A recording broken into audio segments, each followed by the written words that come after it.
Good afternoon and welcome to Nutmeg Sports on the HA Network. Frank Granito standing in between Kevin Coleman and John Kovach. The boys basketball championship has been set, and what a night it was to get there, Kev. An unbelievable night of high school boys basketball. First game, Ridgefield-Danbury. You have that little bit of an old school rivalry there between Route 7, the battle there. Great battle for both sides. It had to go to double overtime to figure out who was going to win that game. Zach Player put the Tigers on his back after Ladowdy and Chris Longo foul out in the fourth quarter. And he hits this amazing buzzer beater, Frank, that you and I lost it in the booth, that he hit this amazing three-pointer. He's actually really not known to be a three-point shooter, believe it or not. And he also hit that big layup to tie the game to force double overtime. And ultimately, Ridgefield edged it out in the double OT. And then we saw Wilton play their type of basketball last night. Their shots were falling. Jack Williams, Drew Connolly, Cronenberg again. These three, again, just proving why this Wilton team is for real. And, John, we were talking about it earlier today. The poor Wilton Warriors, they look like they have gone through the NHL playoffs type of gauntlet.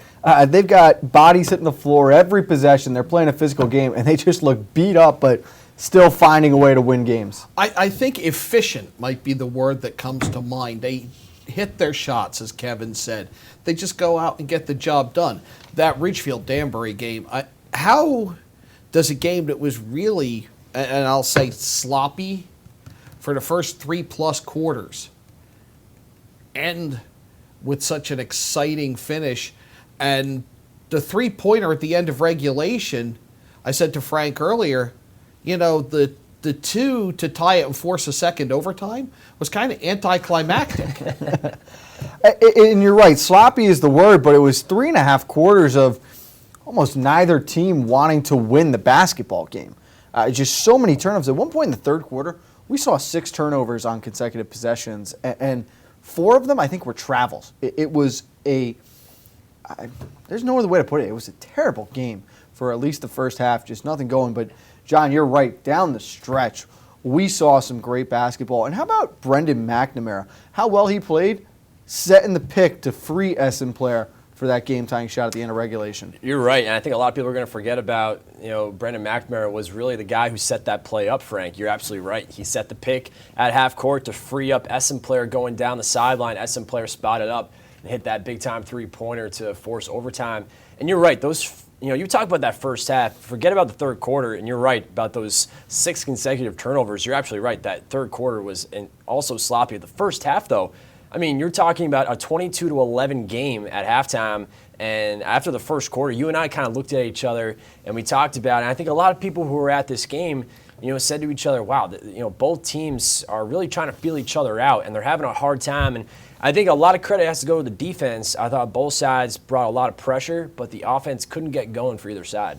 And the lone bright spot in that first half would have been Chris Torres, 17 points for the Hatters, and there were flashes of what you wanted to see in that game. There's the Denali Burton block early on, the tip slam at one point in time from Jordan Aline. So you got spurts of it, but really it was more just a lackluster performance from both sides. I felt it was unsettled, and I had to, easy job. I watched it at home, but I felt it looked unsettled. One thing that did impress me was the backcourt defense, that when it looked like there was an opportunity for either team to score, that the other team's defense rallied and either blocked a shot or we had a strip, or they just really shut things down in the backcourt, and that stuck with me. You're right, and I think the backcourt for both sides did an excellent job. And you mentioned Chris Torres, Frank. I think he's another player that really goes unnoticed on this Danbury Hatters team, and it's unfortunate. I said in the broadcast, one team has to go home on the losing end last night. In a double overtime game like that, you hate to see someone lose because it was high drama, great basketball at the end of regulation. You got free basketball, free great basketball too. I think that's when both teams really started to step it up. But Chris Torres, Frank, an unbelievable first half, 17 points, 11 of them coming in the second quarter. He hit some big threes. And I talked about how much he leaves on the floor. And he talked about someone who puts his body and his heart on the floor. This is a guy who puts in so much effort. His hustle points matter more than the points, and I thought he did so well. And for some reason, it seems like he always gets up a little extra for the Ridgefield Tigers. Ridgefield pulled away in the end. They took home the 67-63 victory in double overtime. Here are the highlights from last night's Tigers win. All season long. Newborn inside looking for help. McNamara's going to spot up a three. Oh. Denali Burton sent it to the 7th row. Oh, he gave McNamara a little stare after that. Listen, Frank. And now it's with Torres. Torres with 4. All the way to the rack, and McNamara blocked it. Got his own rebound. Gets it to go at the buzzer. 15 points in the second quarter for Chris Torres on the Snow 3-point attempt. McNamara running the floor. Open look for 3 on the way. Good. What a big 3 there. About the way this game's going, it's almost like a 2-point game. No team is giving that 3-point play. As here's Vines up ahead. McNamara sent it. Oh! Half court. Let's see what they drop. St. Pierre flashes left. Essen player over to the right now. Pulls up. 3-pointer on the way. It's Oh! Oh! McNamara!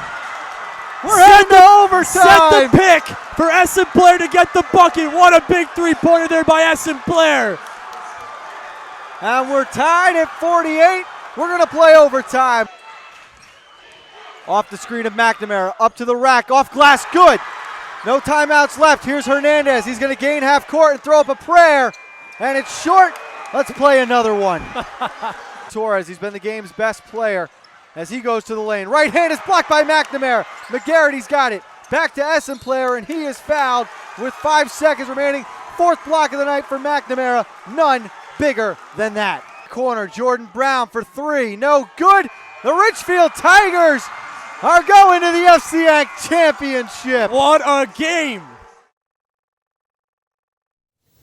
It will be the first ever championship appearance for the Ridgefield Tigers.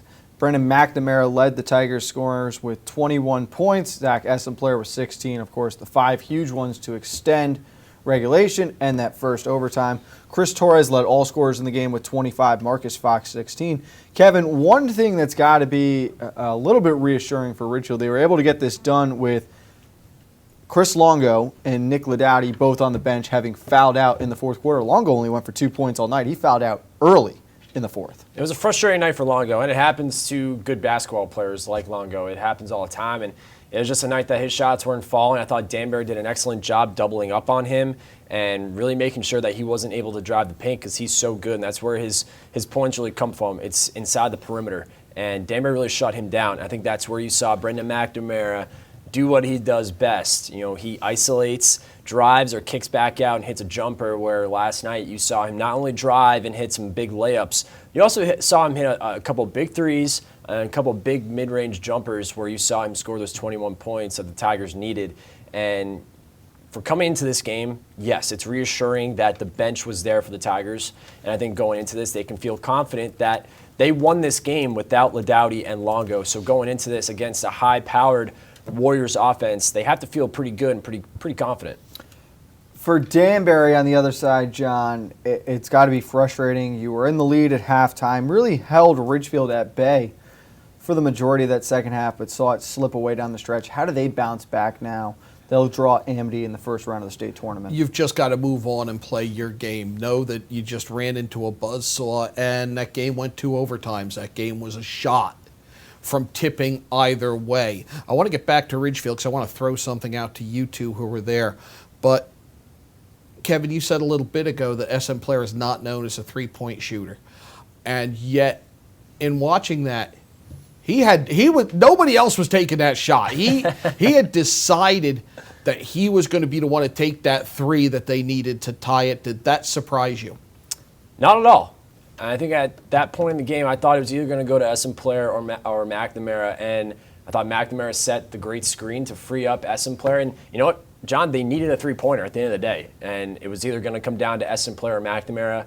I thought Essen Player did an excellent job of freeing himself up, the great screen, coming off that, rolling down with 2 defenders in his face, nailing a three-pointer. And how about in front of his family, too? His older brother, Chris, was there, who was also a member of the varsity basketball team back in the day. You know, a big moment for SM Player that I'm sure that he will never forget. A huge moment as the Tigers advance to their first FCX championship. Awaiting them on the other side, another first-time performance as the Wilton Warriors knocked off the top-seeded Trumbull Eagles 72-66. A much different game in semifinal number 2. It was fast-paced. It was physical. There were baskets that were falling. Drew Connolly stole the show. 19 points, another double-double for him. Jack Williams with 18 points. Scary moment late in the game there in the third quarter. He went down with a knee injury. Matt Cronenberg got the double digits as well. J.J. Foll would lead all scorers with 20 points. McElroy with 15. John Lynch with 13. But the three-point shooting of the Wilton Warriors proved to be the difference in this one as they pulled away for a 6-point win. And you read those stats, Frank, and Wilton didn't have a leading scorer in this game. And they had, you had Drew Connolly with 19 points, but that just shows how well they move the ball around. Everyone gets some touches. Everyone scores. It's not just one player scoring a basket and leading this team. It's a team effort. I think Coach Garyak has done an excellent job of, making that the message to his team is that we move the ball around. Everyone gets a touch. Everyone gets a good look. And how about Jack Williams? You talk about that scary moment, Frank. It looks like he's going to be all right. Came back in the fourth quarter, but boy, hitting some big shots in that first half to really get the momentum going for the Warriors. And I thought if they wanted to win this game last night, they need to get out to a fast start, and they did that. They really did. They led 22-11 after the first quarter. John, you used to coach, and Coach Garyak now in his 6th season inherited a program that had never been to the FCX semifinals. He's now taken them there 5 out of the 6 years. This their first ever championship appearance. How important is Joel Garyak to the success of this Wilton team? Obviously, they're buying into what he's teaching. They're buying into what he's telling them to do. And when you succeed, it becomes that much easier and they buy in that much more. 5 trips to the semifinals. Now they've finally gotten over the top. It's just sometimes you just connect and sometimes you don't. And this is a case where I think he's found a program, built the program he wants to, and he's got the buy-in and the commitment from the players, and that shows on and off the court. Question, just based on something you just said, and because I think I've heard it a couple of times this year, is we keep hearing Drew Connolly stole the show. Well, at what point is he the show and he's not really? It's very tough because Wilton has got a barrage of players who, on any given night can be their top scorer, their top rebounder. It's such a balanced attack. The depth for this team really is incredible. Connolly leading the scoring last night was what surprised me. We know he's going to get double-digit rebounds. He's going to come up with a couple of big shots, but when Jack Wood got hurt at one point in time and Cronenberg just wasn't really feeling it, Jack Williams went down, everyone looked around and you knew Drew Connolly was going to step up. One final thing on Coach Garyak before we go to the highlights from last night. The game has been moved to Fairfield University's Alumni Hall tomorrow night at 7. No one in the world has got to be happier about that than Coach Garyak, who I think he's run out of white shirts to sweat through being in that Fairfield Ward gymnasium. But let's take a look at the highlights now. Wilton's 72-66 victory. Thought about the shot, but has to retreat. Finds Lynch, who wants to feel a 3, and he gets it to go down. Big 3 there. Rebounds in that quarterfinal matchup as Wood kicks to the corner. Open look for 3 on the way, and it's knocked down. Williams steps into a 3 on the way, and it's good. 11 points already for the senior, in the lead back to 10. Timon Williams spots up a 3, no good. The rebound poked aside by Foll. Down low, Rutowski. The putback, no good. Williams a tip once, twice, and he gets it to go. As he goes to the baseline. What a look to Conley. 3-pointer again, yes! Oh, baby! Drew Connolly!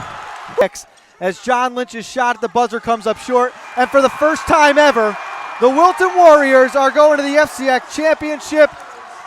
Their rivals, the Richfield Tigers, await. So congratulations, both Wilton and Richfield, first ever conference championship appearance. We'll have plenty more for you previewing tomorrow night's championship game on Thursday's Nutmeg Sports. John, Kevin, and I are going to step aside for a moment, though. When we get back, we'll preview tonight's boys hockey semifinals right here on Nutmeg Sports on the AJN Network.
Get a fresh start to the new year by shaking up your meal routine. Walter Stewart's Market is your local source for a delicious selection of fresh and convenient salad shakers, like Southwest salad with chicken, Cobb with organic chicken, Power Vegan with fruit and quinoa, Greek salad with tabbouleh, and grilled shrimp with hominy. Grab one from our salad case or order from our deli today. Walter Stewart's Market, 229 Elm Street, New Canaan, or shop online at stewartsmarket.com. While there's still a bite out on the water, most anglers have decided to stow the gear for the winter. Just because Mother Nature isn't cooperating doesn't mean you can't see the latest models of all your favorite gear. With 2 convenient locations, it couldn't be easier to get your fix of summer. Boater, beach bum, fisherman, or simply love the New England coast, this is a unique place to shop. The Dock Shop, 51 Tokenique Road, Darien, 609 Riverside Avenue, Westport, or on the web, dockshop.com. Whether you're looking for the freshest seafood, the perfect steak, or want to share delicious appetizers, look no further than the Stone's Throw in Seymour. Chef Peter Hom has more than 30 years of experience creating original recipes in his American eclectic style. Our dishes are made from scratch with fresh, local ingredients that pair perfectly with a seasonal craft beer, a signature cocktail, or your favorite wine. When you visit our Riverside location, you'll feel like you're on vacation when you're only a stone's throw from home. Visit us on Roosevelt Drive in Seymour or at StonesThrowCT.com. If you're watching this broadcast, you're not alone. The HAN network is available for 200,000 Connecticut cable customers on the Frontier Network, and we've also reached more than 2 million viewers on our free live streaming sports, news, and entertainment broadcasts. To reach our rapidly growing audience, contact Advertising Director Jessica Murrin at 203-273-7312 or email jessica@han.network. We're back on Nutmeg Sports. Frank Granito with John Kovach and Kevin Coleman as we look ahead to tonight's boys semifinal games in FCI hockey. Game number 1 will feature the number 4 team, Stanford West Hills Co-op squad, versus the number 1 Ridgefield Tigers. John, you saw Stanford West Hill on Saturday. What kind of a shot are you giving the co-op squad against the number 1 seed? It's going to be an uphill battle for them. They're going to have to do some of what they did Saturday, and that's keep it close until late. They kept it scoreless until 11:20 had passed into third period. Then they scored 3 goals in a minute and a half. They skated hard. They've got a core of skaters in Cooper Healy, Gavin Dolan, and Nick Rich, who are all over the ice. And they were pivotal in the scoring. A lot of crashing the net here, and there were at least 4 goals that were waved off. And then there was this tremendous save. And that's obviously Ryan Wilson there for St. Joe's. Had a couple big saves early. On the other side of the ice, Christian Completaro racked up 39 saves in that win. And similar to what we saw last year with St. Joe's playing against Darien, is Completaro the kind of goalie who can get hot right now and find themselves in a 0-0, 1-0 game late that he's able to steal for this team? Based on what I saw Saturday, yes. If he has the game he had Saturday, absolutely. But they've got to score points because Ridgefield, I don't think, will let you hang around. Ridgefield plays a physical game. We've seen them do that. We've seen them do that against some very good teams. Stanford West Hill is not the biggest team physically. St. Joe's tried to get physical with them. They were able to elude some of it. Ridgefield is going to play that similar physical game that St. Joe's did, just they do it better and they're bigger. So it's going to require a lot of finding open ice, a lot of dodging of checks, skating, stop and goes by Stanford West Hill. That would give them a chance. And Completaro has to keep the Tigers off the board to give them the chance to break through like they did against St. Joe's on Saturday. Stanford West Hill took 2 major penalties in that game against St. Joe's. They were somehow able to kill off both 5-minute advantages. If they find themselves in a similar predicament against the Ridgefield Tigers, this is a power play for Ridgefield led by Matteo Van Weiss up front with McGeary and Chuma that they're going to capitalize all day long. Stanford West Hill can't afford to find themselves in the box in this one. They can, and Richfield is so strong disciplinary-wise. This is a team that if you go on the power play, Richfield, you're going to find chances to score. And I think if you're Stanford West Hill, you can't go committing, silly penalties here tonight. I think you have to be a little bit more disciplined, put up a fight more early on. This is going to be a physical game, and just like John mentioned, Richfield, they'll come out and hit really hard early on and send the message. So if you're Stanford West Hill, why don't you do the same? Send a message early on as well. You talk about Completaro. I mean, he's been playing lights out so far. For Stanford West Hill, as their goalie, he's been playing so well. I wonder if he's going to continue the streak going, if he's going to play well tonight as well. The defense needs to pick up, I think, for Stanford West Hill. You talk about Van Wees.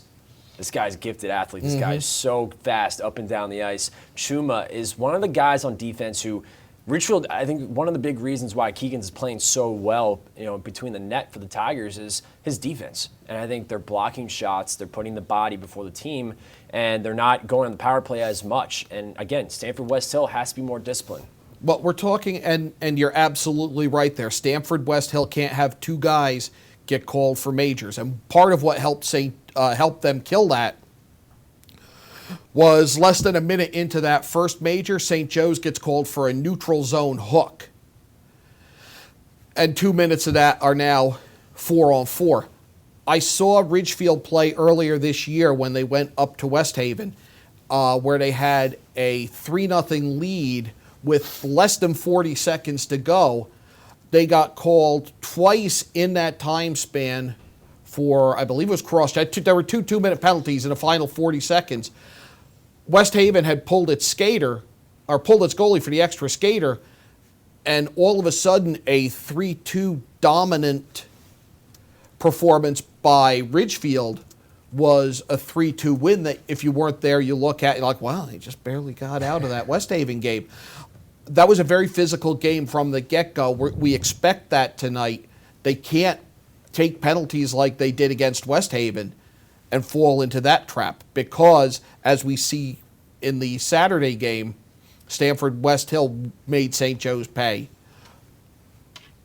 And for me, the big differences here are, and Christian Completaro has been tremendous all season long. He's one of the top goalies in this conference. There's no denying that. Sean Keegans is no slouch on the other end of the ice. He has played phenomenal for the Ridgefield Tigers. So you'll have a great goalie match. What it comes down to me, Stanford West Hill relies a lot on that top line, and Nick Risch is one of the better players in this conference, finds a way to score almost every game. The depth scoring for Ridgefield. You're going to see quality players on all three of their lines, even into the fourth line, who are capable of scoring on any shift. It's a matter of whether or not Stanford West Hill can keep up with that, and if the Tigers get that lower level checking line scoring that you really need to see in the postseason. We're going to take, go ahead, John, give you one more thought That's here. going to be a tall order because that Rich Dolan, Cooper Healy, they were on the ice for an awful lot of Saturday. And that's the way that program is built with a lack of numbers, but we'll keep an eye on that. Puck drop for game number 1 at 6 o'clock. We're going to step aside one more time. When we come back, we're going to look ahead to game number 2, the Greenwich Cardinals, New Canaan Rams, right here on Nutmeg Sports on the HAN Network. Want a new experience in car buying? Scap Chrysler Dodge Jeep Ram with one of the largest inventories of new 2- and 4-door Wranglers. We are Connecticut's Wrangler headquarters. Come visit our new Ram Truck Center. Browse our websites, scapchryslerjeep.com or scapdodge.net to find the new Jeep, Chrysler Dodge car, minivan, or Ram truck you've been looking for. Just 2 miles from both I-95 or the Merritt Parkway exit 44. Save thousands at the President's Day event and Ram Truck Month, now through February 28th. Have a sports injury or slip and fall that needs immediate care? Coastal Ortho Express Urgent Care gives you direct access to an orthopedic specialist fast, without an appointment. Basketball, hockey, skiing, whatever the sports injury is, sprain or fracture, Coastal Ortho Express can help. Coastal Ortho Express Urgent Care, open Monday through Saturday, now in 2 locations. The iPark Building at 761 Main Avenue in Norwalk and 36 Old Kings Highway South in Darien. Or go to coastalorthoexpress.com, like them on Facebook.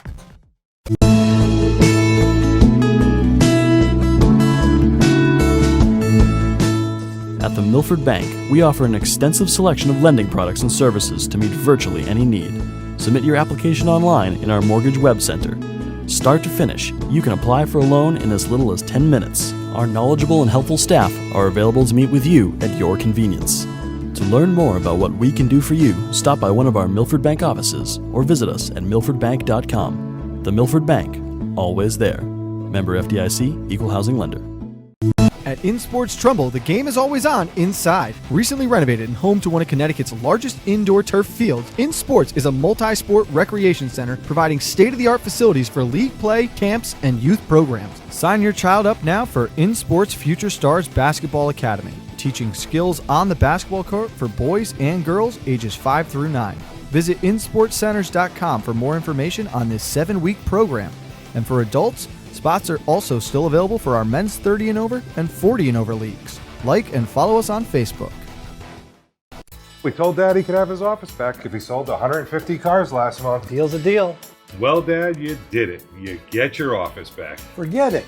I'm having too much fun down here. My new goal, 160 cars.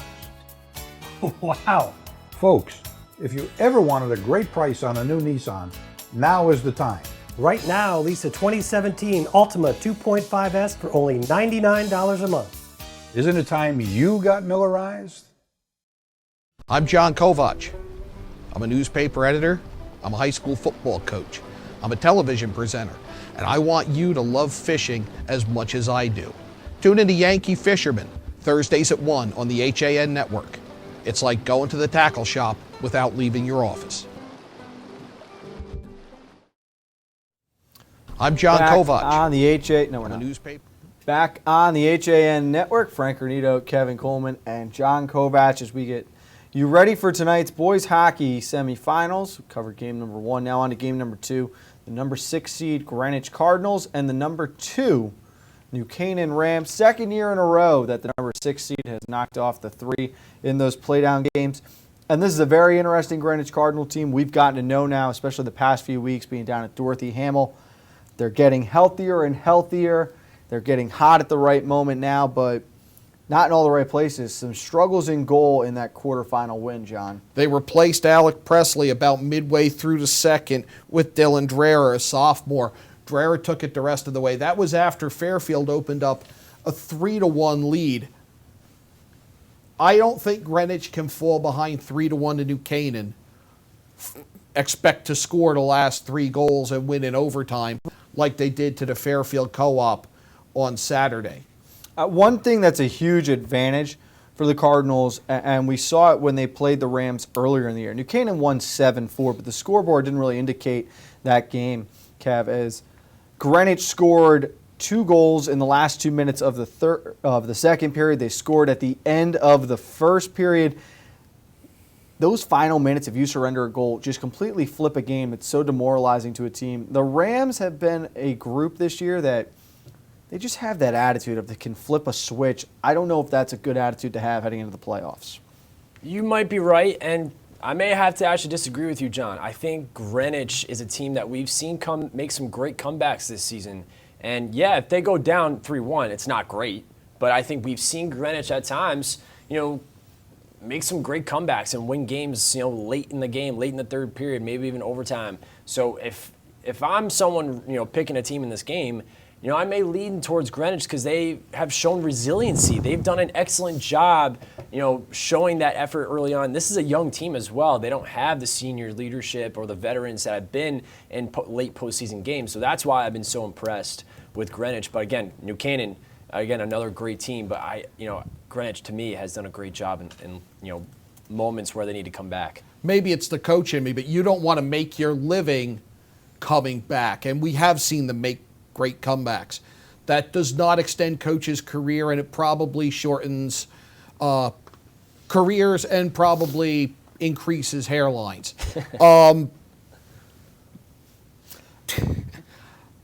You can't make a living on that. And Frank made the comment about the New Canaan team and flipping a switch.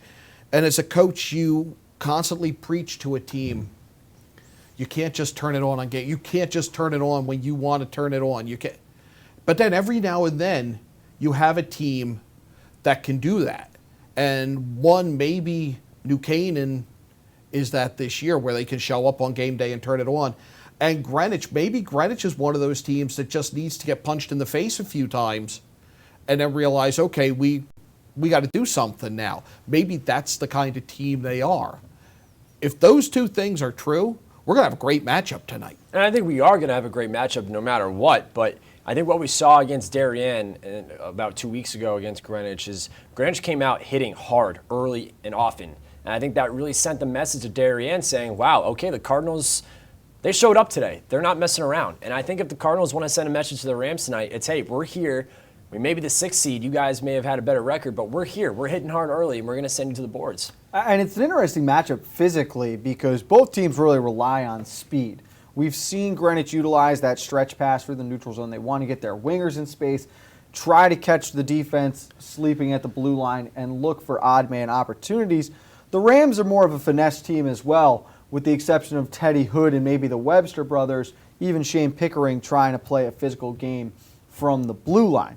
You've got Dis Bennett on the opposite side, along with Pelletier Martin, who can bring the lumber a little bit. But one thing that stands out, and again, we're going to talk about it until we're blue in the face, the special teams. Fairfield did score on the power play twice in Saturday's playdown game. They did, and we also saw a shorthanded goal in a 5-on-3 situation when we saw New Canaan and Greenwich last time. I think, again, now you've got Owen Johnson back in the lineup. That adds more depth to the Greenwich Cardinals.